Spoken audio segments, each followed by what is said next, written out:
500 لوگوں میں سے صرف 30 سے 40 وہ لوگ تھے جو قرآن پاک کے ترجمے کو جانتے تھے. جاننے سے مراد یہ نہیں کہ وہ ازبر جانتے تھے، جاننے سے مراد یہ کہ انہوں نے پڑھا ہوا تھا بس. اور اس میں سے تقریباً 15 سے 20 جو تھے وہ سارے علماء تھے.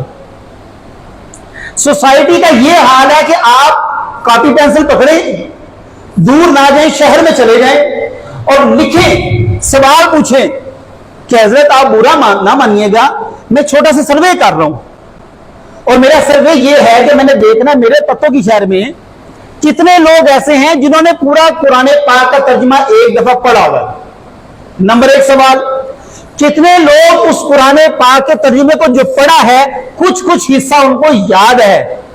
آپ سروے کر لیں، آپ کو شرمندہ ہو کے واپس آنا پڑے گا. شاید آپ کو پتوں کی میں علماء کو نکال کے، شیوخ کو نکال کے، دینی مدارس کے طلباء کو نکال کے، میں عام دنیا دار کی بات کر رہا ہوں، آپ کو 500 لوگ بندے بھی نہیں ملیں گے. 500 بھی شاید میں زیادہ کہہ رہا ہوں. اس کا نقصان یہ ہوا پہلا ہمیں. دوسرا، اگر میرے اختیار میں ہو جتنے بھی یہ علماء بیٹھے تب تک میں کسی کو سند فراغت حضرت میں نہ لینے دوں. حضرت صاحب میرے سائن کرنے کے لیے آپ پین دے دیں اور آپ کہیں کہ یہ جی فارغ تحصیل ہو رہا بچہ، آپ کے سگنیچر ہوں گے تو یہ بچہ فارغ تحصیل ہو گیا. یہاں سے میں اس کی سند پہ تب تک سگنیچر نہ کروں جب تک اس سے میں سوال کروں، چاہے قرآن پاک کی زبانی آیت آئے نہ آئے، لیکن میں ترجمہ پڑھوں، اس کو یہ پتہ لگ جائے یہ قرآن پاک کی آیت ہے. کوئی بھی بندہ قرآن پاک حافظ قرآن پڑھ رہا ہو، اس کو یہ محسوس ہو جائے کہ یہ قرآن پاک کی آیت ہے. اگر ہمارے درس نظامی کے طالب علم کے پاس اتنا فہم نہیں ہے، اگر عالم دین کے پاس نہیں ہے، مار کھا رہے مساجد کے اندر، مدارس کے اندر اور یونیورسٹیز میں ہمارے علماء اس چیز سے مار کھا رہے ہیں. اور پروفیسر جس کی نہ کوئی داڑھی ہوتی ہے نہ کچھ لینا دینا ہوتا ہے، میں تو خود بھی بڑا ڈرتے آیا ہوں. میں نے اس سے پہلے فون کر کے پوچھ لی مجھے اندر آنے دیں گے مسجد کی؟ میری شکل ایسی نہیں ہے نا کہ آپ یہ قبول کریں کہ یہ حضرت علامہ صاحب ہے. تو وہ پروفیسر آیت پڑھ رہے ہیں، آگے جو بیٹھا طالب علم عالم دین اس کو پتہ ہی نہیں ہے. یہ ہمارے لیے بڑی خطرناک سچویشن ہے. اور اگر اسی طرح علماء پروڈیوس ہوتے رہے تو وہ دن دور نہیں کہ سوسائٹی میں ہر بندہ عالم ہوگا. ماشاءاللہ یہاں پر جاوید احمد غامدی جیسے عالم بن گئے ہیں، ساحر ادیم جیسے جناب عالم بن گئے ہیں، انجینئر صاحب جیسے عالم بن گئے ہیں. تو ہمیں تو پھر آپ تھوڑا اونچا درجہ دیں، ہمیں تو شیخ الحدیث و تفسیر اور شیخ الفقہ اور عقل کل کا خطاب بھی دے دیں تو کوئی مسئلہ نہیں، مذائقہ نہیں ہے جناب. اگر اتنے پٹے رکھے ہوئے ہیں اور داڑھی ہے نہیں اور گینگسٹر کی طرح خطاب کرنے کے لیے یوتھ کلب کے صدر آ رہے ہیں درس قرآن دینے کے لیے، تو پھر ہمیں آپ کو کیا مسئلہ ہے مجدد الفسانی کہتے ہوئے؟ آپ کو کیا تکلیف ہے؟ آپ ہمیں اگر مفسر قرآن کہہ دیں تو کیا مسئلہ ہے آپ کے ساتھ؟ آپ ان حضرت کی شکل دیکھیں، آپ یہاں پر کارٹونوں والی شرٹ پہنی ہوئی ہے اور شیڈ والی ٹوپی پیچھے پونی کی ہوئی ہے، بڑی ہیوی بائک پہ آ رہے ہیں، فل کالا ایک سما کیا ہوا دھواں چھوڑ رہے ہیں. حضرت صاحب تشریف آ رہے ہیں خطاب کرنے کے لیے، یوتھ کلب کے صدر کی بات کر رہا ہوں، اور وہ درس قرآن دینے کے لیے آ رہے ہیں. تو حضرت آپ ہمیں اعلی حضرت مان لینا پلیز، اتنا تو درجہ ہمارا ہے ہی. یہ ہمارے سوسائٹی میں نقصان کیا ہوا ہے قرآن پاک کو نہ سمجھنے کا. نمبر 1. اب ایک چھوٹا سا میں ذکر کروں گا آپ کے ساتھ، پاکستان بائبل سوسائٹی. کیا نام ہے جی؟ پاکستان. یہ پاکستان بائبل سوسائٹی ایک ایسا ادارہ ہے، چرچ ہے، یہ چرچ ہے کرسچن کا. یہ ایسا ادارہ ہے، وہاں سے میں نے 18 سرٹیفکیشنز کی ہیں. کتنی ہوں میں ابھی بھی مسلمان، کیونکہ میں مدرسے کا طالب علم ہوں نا، تو میں تو شیطان کو بھی نہیں چھوڑوں گا. مدرسے کا طالب علم اتنے سوال کرتا ہے، اکثر شیخ الحدیث صاحب کہتے ہیں کہ یار یہ تو بیٹھ کے پڑھا لے، تو یا جا کے اپنا پڑھ. تو اتنے سوال کرتا ہے. میں نے پاکستان بائبل سوسائٹی سے 18 سرٹیفکیشنز کی. اب یہاں پر اپنی سرٹیفکیٹ بتانا مقصود نہیں ہے، مقصود یہ ہے کہ یہ وہ چیز ہے، چرچ ہے جس میں چھوٹے چھوٹے کورس بنائے ہوئے ہیں، چھوٹے چھوٹے حضرت کورس بنائے ہوئے ہیں، 40 50 صفحات پر مشتمل. فیصلہ آباد کے اندر یہ چرچ ہے. یہ اخبار میں اشتہار دیتا ہے کہ بائبل کا، تورات کا، زبور کا فری مطالعہ کریں. اب جب ہمارا مدرسے کا طالب علم سوچنا ہے کہ بائبل کا فری مطالعہ کریں. جب ہم لوگ سنتے ہیں ہم فوراً میسج کرتے ہیں جی میرا ایڈریس یہ ہے, پلیز مجھے بائبل بھیج دیں. وہ بائبل نہیں بھیجتے, سب سے پہلے چھوٹا سا کورس بھیجتے ہیں اور وہ کہتے ہیں آج ہی فل اپ کر کے دیں سوال. پہلے وہ پورا پڑھیں 40 صفحات کا رسالہ, پھر چھوٹے چھوٹے سوال جواب, جس طرح علامہ اقبال اپنی یونیورسٹی کی مشقیں آتی ہیں, آپ اس کو فل اپ کر کے دیں, ہم آپ کو پھر اس کے بدلے میں کچھ نہ کچھ دیں گے. آپ یقین کریں آخری حد ان کی, مجھے پہلے تورات آئی, پھر زبور آئی, پھر پوری بائبل آئی, پھر ان کی انجیل مقدس آئی, پھر ان کے 10 احکامات آئے, پھر ایک میموری کارڈ آیا جس میں انہوں نے چھوٹی چھوٹی فلمیں بنائی ہوئی تھی 8-8 منٹ کی, جس میں وہ یہ سمجھا رہے تھے کہ عیسیٰ اللہ کا بیٹا کیسے ہے. اور آپ یقین کریں, اللہ تعالیٰ معاف کرے, عام بندہ اگر دیکھ لے, میں 100% یقین سے کہتا ہوں کرسچن ہو جائے گا. میں 100% یقین سے کہتا ہوں. بلکہ ان کا رسالہ میں یہاں پہ لانے لگا تھا, پھر میں نے کہا کہ وہ جو ہے وہ طلباء یہ نہ سوچیں کہ حضرت صاحب تو پوری پانڈی لائن نال اسی سانو تو جیسے 15 منٹ بس خطاب ہوئے گا, حضرت صاحب شام پاندے دل پہ گئے تھے. تو ایسا نہیں ہے, بس میں آپ کو مختصر سے بتا رہا ہوں. ان کی کتاب ہے عیسیٰ ابن اللہ کیسے ہیں. ان کے اندر آپ یقین کریں انہوں نے آپ صلی اللہ علیہ وسلم کے ساتھ جوڑ کے بتایا ہے کہ جس طرح تم عید میلاد النبی مناتے ہو ہم بھی ویسے ہی مناتے ہیں. الغرض یہ ہے کہ انہوں نے مسلمانوں کو شک میں ڈال دی ہے اور اپنے عیسیٰ کو انہوں نے اللہ ثابت کر کے چھوڑا, اللہ کا بیٹا ثابت کر کے چھوڑا ہے. اور ایسے ایسے دلائل معذرت کے ساتھ آپ سمجھ رہے ہوں گے کہ ان کتابوں کے اندر تورات بھری ہوئی ہے اور انجیل بھری ہوئی ہوگی. ان کتابوں کے اندر بخاری اور مسلم بھری پڑی ہے. وہ آپ کی کتابوں سے حدیثیں اٹھا رہے ہیں, وہیں سے حدیثیں لا کے وہ یہ بتا رہے ہیں کہ حضرت یہ دیکھیں آپ کی کتاب میں بھی تو ایسا لکھا ہے. تو اگر ہم نے اس کو ابن اللہ کہہ دیا تو کیا مسئلہ ہے.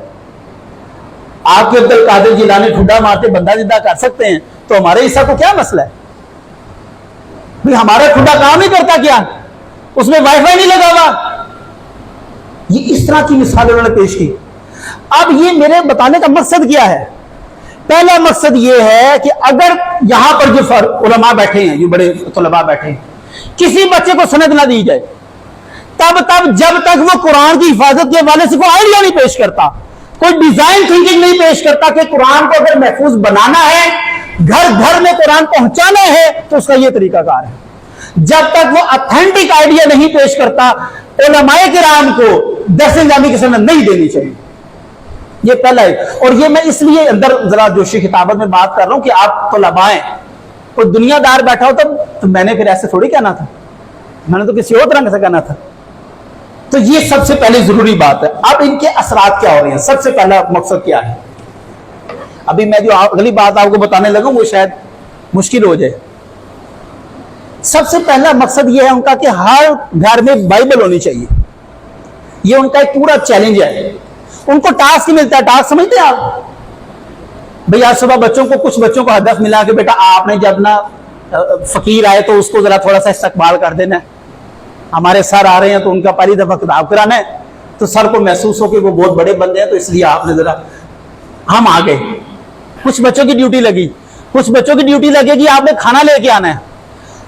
کرسچنز کے بچوں کی جیسے گریجویشن ہوتی ہے اس سے پہلے ان کی ڈیوٹیز لگتی ہیں کہ کوئی نہ کوئی ایسا ہمیں آئیڈیا دے کے جاؤ جس سے بائبل کو ہم ہر مسلمان کے گھر میں پہنچائیں. اور اس کا نقصان کیا ہے, ہمارے بچے شوق سے پتا کیا کرتے ہیں, اچھا یہ تورات ہے اس کو پڑھتے ہیں. قرآن نہیں پڑھا ہوا, تورات کو پڑھنے بیٹھ گئے. وہ سب سے پہلے کیا ہوگا اس مشن میں کامیاب ہوگی. یہی تو وہ چاہتے ہیں کہ تمہارے گھر میں بائبل پڑھی ہو اور قرآن پاک اٹھا لیا جائے. اب اس کو اٹھائیں گے کیسے. اب دوسرا دیکھیں, ایک قرآن پاک کا نسخہ لے لیں بچے علماء, کاپی پینسل لے لیں, پتوں کی شہد نکل جائیں, اور کسی سے کہیں حضرت یہ اوپر دے کے ذرا قرآن پاک پڑھیے گا, اور وہیں پہ بائبل بھی آپ لے جائیں اور ان سے کہیے گا یہ پڑھیے گا. اگر آپ کے نتائج زیادہ قرآن پاک کی طرف آ رہے ہیں, زیادہ لوگوں کو قرآن پاک پڑھنا آ گیا ہے, پھر تو آپ خوش نصیب ہیں کہ جو میں نے بیان یہاں پہ کیا وہ سب جھوٹ, آپ ٹھیک ہو گئے. اور اگر ایسا نہیں ہے اور آپ کا نوجوان اوپر دیکھ کے قرآن پاک نہیں پڑھ پا رہا, تو یہ ذمہ داری کس کی حضرت. بخاری شریف کی حدیث مبارکہ نبی پاک علیہ الصلوۃ والسلام نے فرمایا کہ اللہ جس سے بھلائی کا ارادہ کر لے. یار آپ لوگ تو وہ جن کے ساتھ اللہ بھلائی کا ارادہ کر رہا ہے, میں نہیں کر رہا, حضرت صاحب نہیں کر رہے. کوئی بھی نہیں کر, اللہ کر رہا بھلائی کا ارادہ. اللہ نے آپ لوگوں کو چن لیا اپنے دین کے لیے, اللہ نے آپ کو چن لیا اپنے قرآن اور حدیث کے لیے. اللہ نہیں چاہتا ہر شخص اٹھ کے مصطفیٰ کا ذکر کرے. اللہ نے خاص لوگوں کو چن لیا ہے جو اس کے محبوب کا اور اس کا ذکر کریں گے. تو ذمہ داری, جتنا عہدہ بڑا ہوگا ذمہ داری بھی بڑی ہوگی. اب آپ ایسے تو نہ کہیں نا کہ جی ہم مدرسے کے جی علماء ہیں, ہمارے پاس ختم پڑھنے کی بھی ذمہ داری ہوتی ہے, یاسین پڑھ کے کسی کو اگلے جہان بھی پہنچانا ہوتا ہے, قبر میں اتار کے 7 دن اوپر بیٹھ کے پڑھنا بھی ہوتا ہے, ہمارے پاس اور بھی ذمہ داری ہے. اللہ نے آپ کو ان کاموں کے لیے نہیں چنا. اللہ نے آپ کو ایک اس امت کے لیے اٹھا لیا ہے کہ جو اس وقت جہالت کی وادیوں میں جا رہی ہے. تو آپ کا سب سے پہلا یہ کام ہے. اب دوسرا میں آپ کو تعارف کرواتا ہوں شیخ احمد دیدار کا. یہ وہ شخصیت گزری ہے جو اسکول کا پڑھے ہوئے نہیں تھے, بالکل اسکول کے ان پڑھ جاہل تھے, لیکن اس بندے کی قرآن کے اوپر حضرت اتنی کمانڈمنٹ تھی, اس کو قرآن پاک کا ایک ایک نقطہ یاد تھا وہ کہاں پہ ہے. حافظ بھی نہیں تھا, لیکن وہ کہتا تھا میرا دماغ کمپیوٹر ہے. انگلش کی ڈکشنریز یاد کی بھی تھی اس نے. اس بندے کو اس کے دوست نے, شیخ احمد دیدار کا میں اس لیے تعارف کروانا چونکہ میں نے آگے ایک جو نیا قرآن پاک اس وقت ایجاد ہوا ہے اس کے حوالے سے اس کا تعارف کروانا ہے, اس لیے میں ابھی تعارف کروا رہا ہوں کا. شیخ احمد دیدار کہتے ہیں میرے دوست نے مجھے گھر پہ بلایا, میری دعوت کی, میں وہاں پر گیا اور بڑی سی عربی کیلیگرافی میں ایک آیت لکھی ہوئی تھی. تو میں نے اس سے پوچھا کہ یہ جو آیت لکھی ہوئی ہے یہ کون سے سپارے کی ہے. اب اندازہ لگائیں, ابھی آپ حیران ہو جائیں گے کہ ہمارے ساتھ ہو کیا رہا ہے. ہم یہاں پہ علامہ صاحب بن رہے ہیں, ہم یہاں پر شیخ الحدیث صاحب بن رہے ہیں, اور ہمارے گھروں کے اندر کیا ہو رہا ہے. وہ شیخ احمد دیدار کہتا میں نے سوال کیا کہ مجھے یہ بتائیں یہ قرآن پاک کے کس سپارے کی آیت ہے. حضرت بڑی سی کیلیگرافی کر کے جس ہم اپنے والز پہ لگاتے ہیں. وہ کہتا ہے یار مجھے اس کا تو نہیں پتا, میں چونکہ حافظ نہیں ہوں, لیکن مارکیٹ میں بڑی مجھے اچھی لگی تو میں نے اس کو چسپاں کر دیا یہاں پر. اس نے کہا خدا کے بندے یہ قرآن پاک کی آیت ہے ہی نہیں, یہ تو بائبل کی آیت ہے عربی میں, جس کا مطلب یہ ہے کہ خدا یسوع مسیح عظیم ہے, اور ہم اس کو تبرک کے لیے لگا کے اوپر بیٹھے ہیں. یہ مسلمانوں کا حال ہے. میں آپ کو, بلکہ آپ خود عربی دان ہیں, سارے عربی جانتے ہیں, عربی میں آپ جملہ لکھیں جس طرح ہم کہتے ہیں نا تیری ایسی دی تیسی, اس کو ذرا عربی میں کنورٹ کریں, اچھی خطاطی کروائیں, بڑی سی کینوس میں لگائیں اور کسی بندے کو دیں یار کار لا رہا, وہ لگا لے گا چونکہ اس کو پتہ ہی نہیں ہے کہ یہ کیا لکھا ہوا ہے. آپ اندازہ لگائیں کس طرح وہ ہمارے گھروں میں گھسے ہوئے ہیں. اب میں یہاں پر ایک کیلیگرافی ہے نہیں, میں آپ کو بتاتا. ایک لفظ ہم لکھتے ہیں محمد صلی اللہ علیہ وسلم, اور ہایو بول کر کے لے کے آتے ہیں.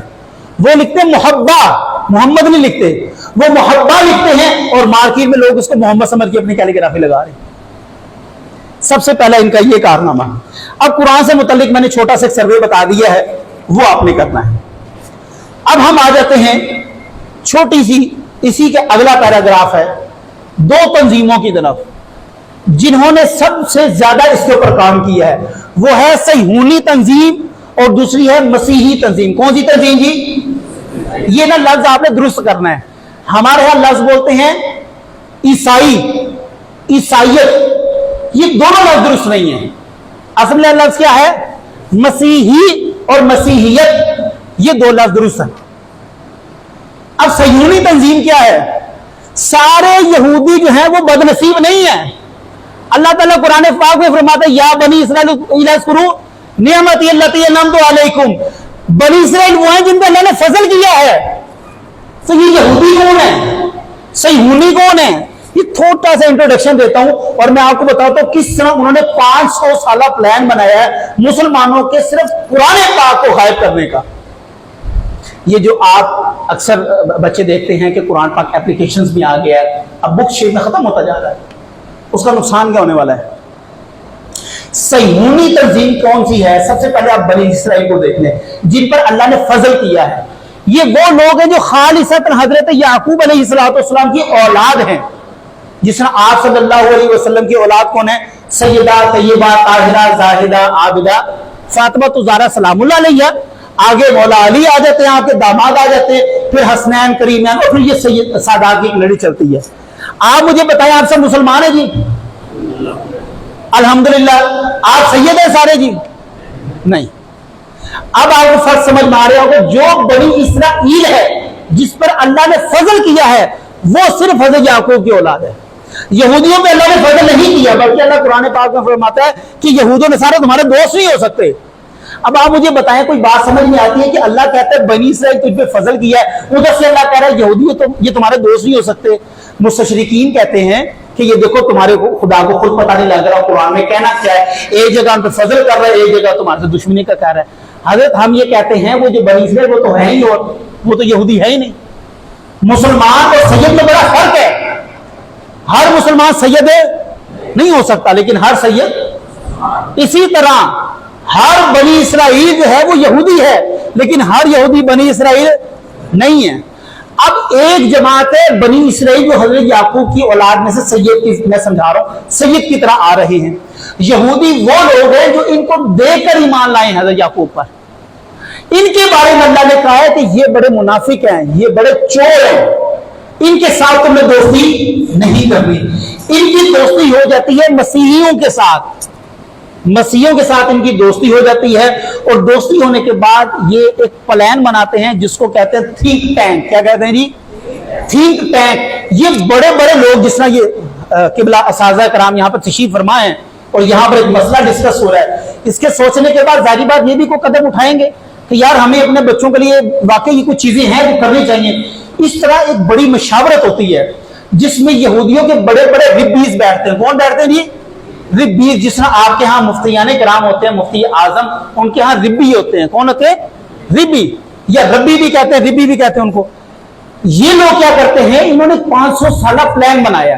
اس پلان میں کیا چیزیں ہیں؟ اب آپ سمجھ رہے ہوں گے کہ شاید اب یہ ڈاکٹر صاحب وہ باتیں کر رہے ہیں کہ جو ہوا میں ہیں۔ انشاءاللہ تعالی اگر یہ جو میں بیان کر رہا ہوں اس کا کوئی حوالہ چاہیے، بک چاہیے، ایون دو جو قرآن پاک نیا جو ایڈیشن آیا ہوا ہے قرآن پاک جو آپ کا ہے ہی نہیں، وہ بھی اگر آپ کو چاہیے تو میرے پاس ڈاؤن لوڈڈ فارم میں PDF فارم میں پڑا۔ اچھا، اب انہوں نے کانفرنس کیا کی؟ انہوں نے کانفرنس کی کہ ہم نے قرآن کو ختم کرنا ہے۔ یہ آج سے 200 سال پرانی بات بتا رہا ہوں میں آپ کو۔ اب پلان یہ ہے کہ 500 سال بعد وہ ایک کتابچہ نکالیں گے جو پرانے صفحوں پر ہوگا، اور وہ کہیں گے now we have found the Bible, the original source of the Holy Bible. اصل بائبل ہم نے فائنڈ کر لی، ہمیں مل گئی، آثار قدیمہ نے دریافت کر لی، پہاڑوں میں سے غاروں میں سے نکل آئی۔ اور ان کا دعویٰ کیا ہوگا؟ آپ کو پتہ ہے دعویٰ کیا ہوگا؟ ان کا دعویٰ ہوگا یہ دیکھیں یہ بائبل ہمارے پاس موجود ہے، سارا قرآن پاک اس میں سے چوری کیا گیا ہے۔ کیوں؟ کیونکہ سارا قرآن پاک لکھ کے 200 سال پہلے لے کے انہوں نے کاغذات میں دفنا دیا۔ 500 سال بعد وہ نکالیں گے اسی قرآن کو۔ تیرے بچے کو قرآن نہیں آتا، اس کو اوپر سے دیکھ کے پڑھنا نہیں آتا، تو وہ اس کو کیا کر لے گا؟ قرآن مان لے گا۔ بلکہ میں بھی آیت پڑھوں گا، میں دیکھوں گا کوئی حافظ قرآن اگر اس کو پکڑتا ہے۔ ابھی میں ایک قرآن پاک جو نیا چھپا ہوا ہے میں اس میں سے ایک آیت پڑھتا ہوں، 2 میں نے ویسے کوٹ کی ہوئی ہے۔ تو یہ 500 سالہ پلان ہے قرآن پاک کو ختم کرنے کا۔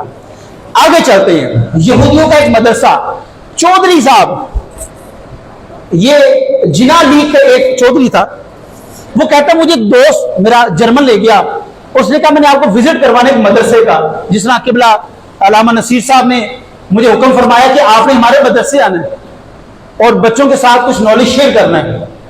اب میں یہاں پر آیا، میں نے دیکھا یہاں پر ماشاءاللہ خانقاہی سسٹم، میرا تو سب سے پہلے دل حضرت بڑا خوش ہوا ہے۔ میں خراج تحسین پیش کرتا ہوں اس حوالے سے۔ مدرسہ اور خانقاہ یہ ختم ہو چکا ہوا ہے، صرف مدرسے رہ گئے، خانقاہ نہیں رہ گئی، تربیت والا حصہ ہی ختم ہو گیا۔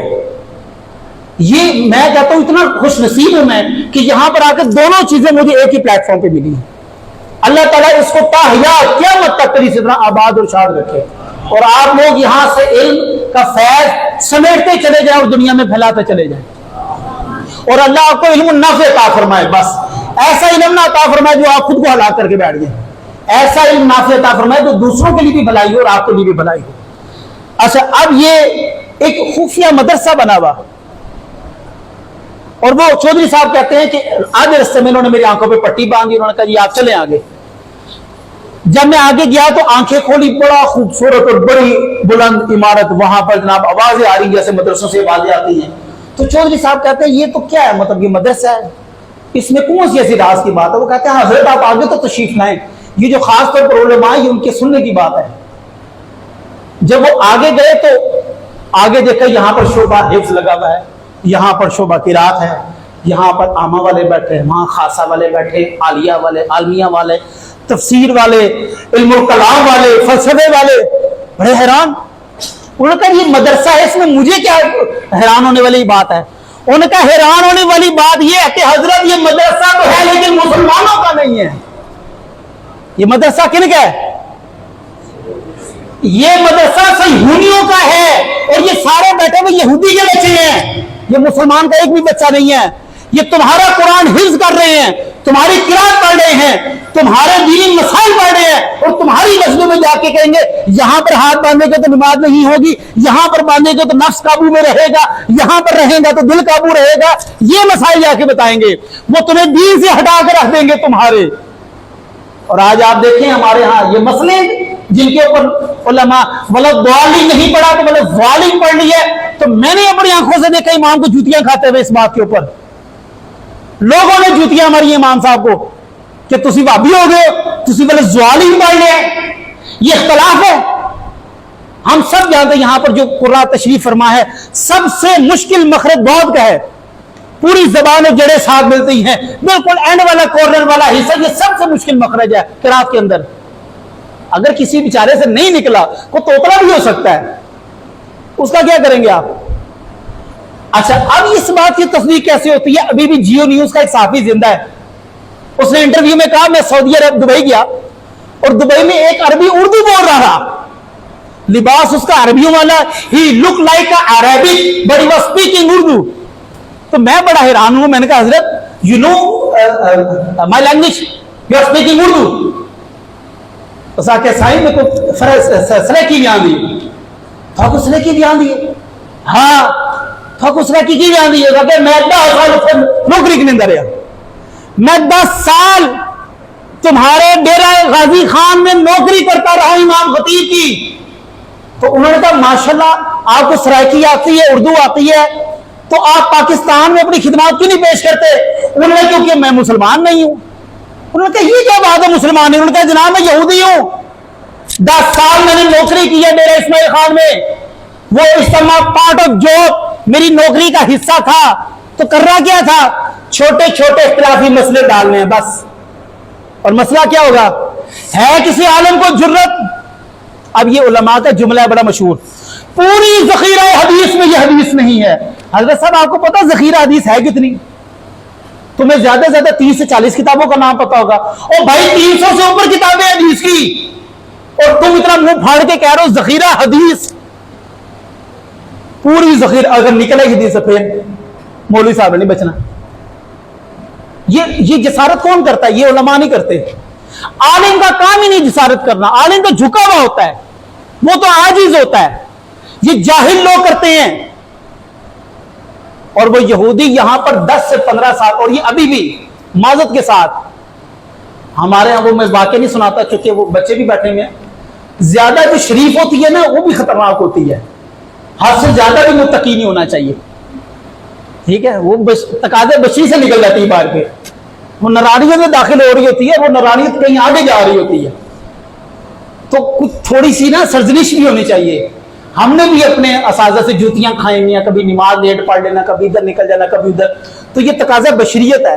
جو بچہ حد سے زیادہ اس کے استاد کے سامنے متقی بانے نا گھر میں چور ہے، یہ متقی بانے نا زیادہ حد تو زیادہ، یہ سارے انہوں کو مسئلہ ہے.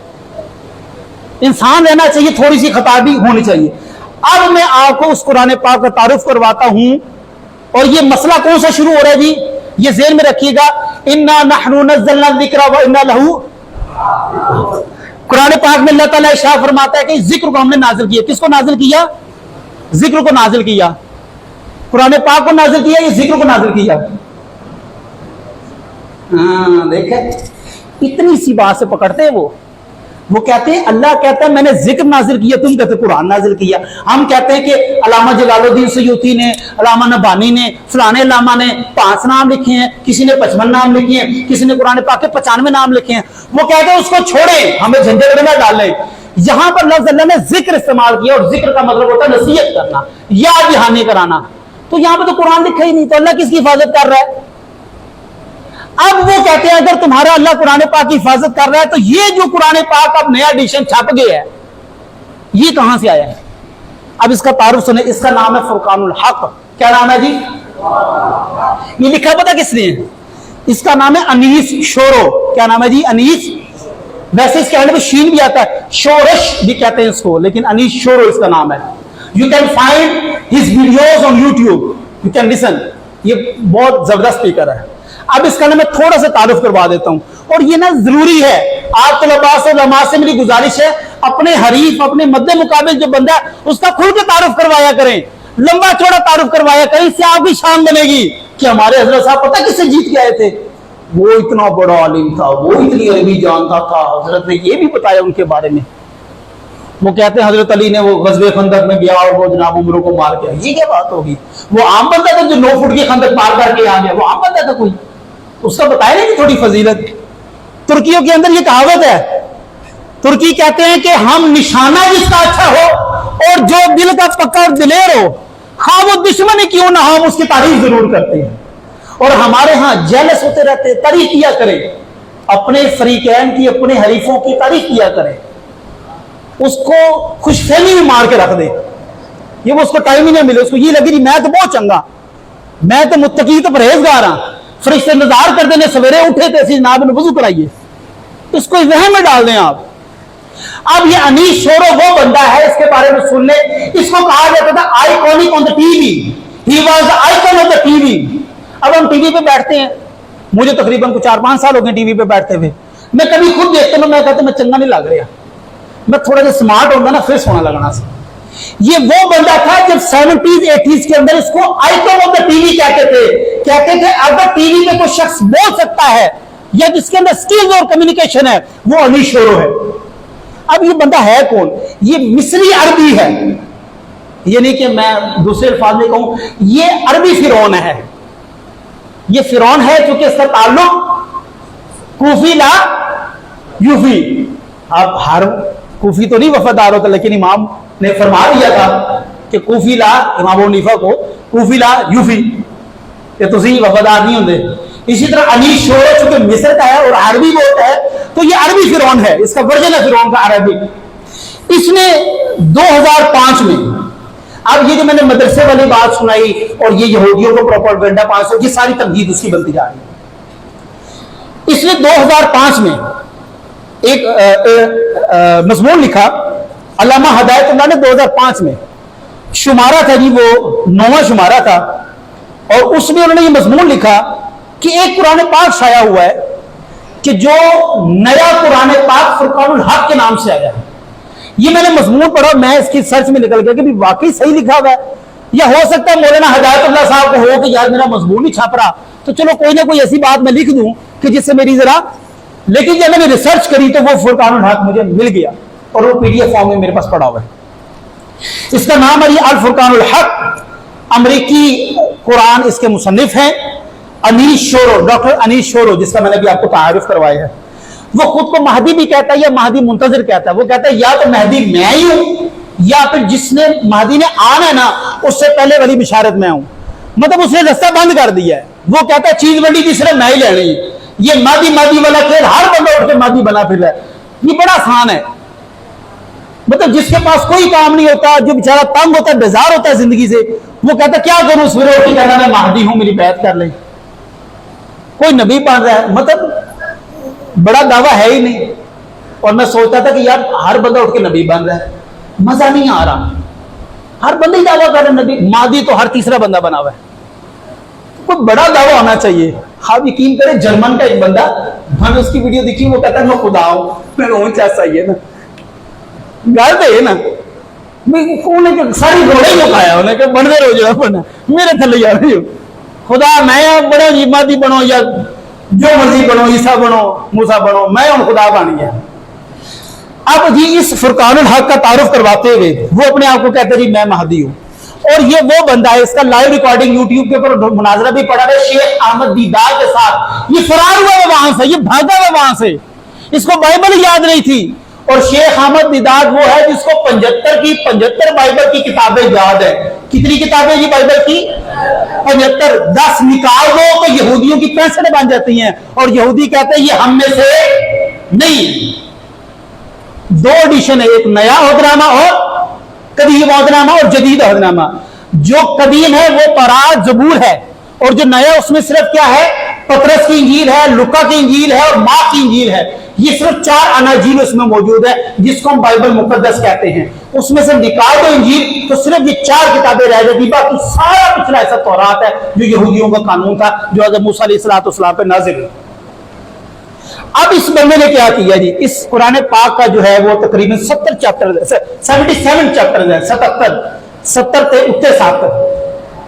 اس کے چیپٹر ہے، 362 صفحات ہیں اس قرآن پاک کے، اور اس کو شائع کیا اس نے تقریباً یہ 3rd ٹائم اس نے شائع کیا۔